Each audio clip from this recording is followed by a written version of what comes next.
Hi అండి, నేను మీ పక్క పల్లెటూరు రమాదేని. అయితే నేను ఒక వీడియో అయితే పెట్టానండి, షార్ట్ వీడియో మినీ బ్లాగ్ అనేది పెట్టాను. అయితే స్టాండ్లో సామాను చదువుతా అంటే కడిగిన అంట్లు ఉంటాయి కదా, అది చదువుతా అయితే మీకు షేర్ చేశాను. అయితే ఆ వీడియో కింద ఒక కామెంట్ పెట్టారు, స్టాండ్ ఎంత అయింది అని చెప్పి చూపెడతాను అండి. ఈ స్టాండే అంట్లు చదువుతా ఒక వీడియో అనేది షేర్ చేశాను మీతో. అయితే ఈ స్టాండ్ ఎంత పడింది రేటు అని చెప్పి అడిగారు. అయితే ఇది వచ్చేసి 1000 రూపాయలండి. ఈ 1000 రూపాయలు కూడా అప్పుడు ఎంత రేటు పడిందంటే 10 సంవత్సరాల కిందట అనమాట నేను స్టాండ్ తీసుకుంది. 1000 రూపాయలు పడింది. కానీ ఇంత తుప్పు పడతాం కానీ ఏదీ లేదు, చక్కగా ఉంది. మనం ఎంత జాగ్రత్తగా వాడుకుంటామో అంత జాగ్రత్తగా వస్తువులు అయితే ఉంటాయి. అదే నీళ్ళు చొక్క కనుక స్టాండ్ మీద పడ్డాయి అంటే సిలం పట్టిద్దండి. అలా పడకుండా మనం అంట్లన్నీ ఆరిపోయినాక చక్కగా స్టాండ్ తుడుచుకొని అంట్లన్నీ సర్దుకున్నాం అనుకోండి, అస్సలు పాడవదు. నేను 10 సంవత్సరాలు అవుతుందంటే మీరుగా ఆలోచించండి. స్టాండ్ అయితే ఇంత కూడా డ్యామేజ్ లేదు. మీకు ఎక్కడైనా కనపడుతుందా చూడండి, ఎక్కడ లేదు, సిలిం పట్టినట్టు నీట్గా చక్కగా ఉంది. ఇప్పుడైతే ఈ రేటుకి అయితే రాదనే నేను అనుకుంటున్నా. 10 సంవత్సరాల కిందటి రేటు మీకు చెబుతున్నాను, 1000 రూపాయలు అయిందని. ఇప్పుడైతే ఈ స్టాండ్ ఈ రేటుకి అయితే రాదండి.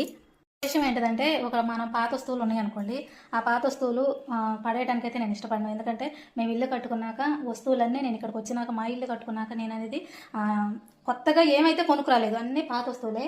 అంతకుముందు నా గురించి తెలిసిన వాళ్ళు, మా ఇంట్లో చూసిన వాళ్ళు అయితే వాళ్ళకి తెలిసిద్ది. నాకు కొత్త వస్తువులు అనేది నేను ఏమి తీసుకురాలేదు, అన్ని పాత వస్తువులే. ఇల్లు కట్టుకున్న వాళ్ళే పాత వస్తువులు బయట పడేయాలి అనేది నాకు ఉండదు.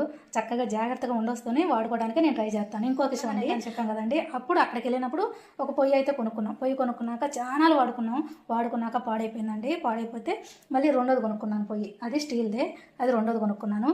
అలా అని చెప్పి ఆ పాత పొయ్యినైతే నేను పడేయలేదు, అంతే దాచిపెట్టుకున్నాను. ఏం చెప్తానంటే, పాత వస్తువైనా నేను పడేయను, అలానే ఉంచుకున్నాను.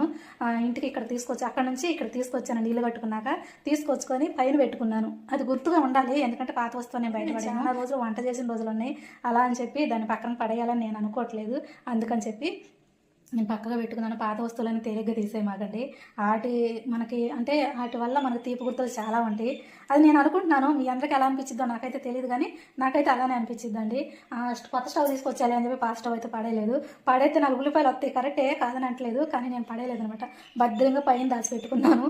పైన ఉంది కదండి. స్టాండ్ గురించి అడిగారు కదా, మీకు డౌట్ క్లియర్ అయితే అయింది కదా, అయిందని అనుకుంటున్నా. ఇప్పుడైతే ఆ రేట్లో రాదు.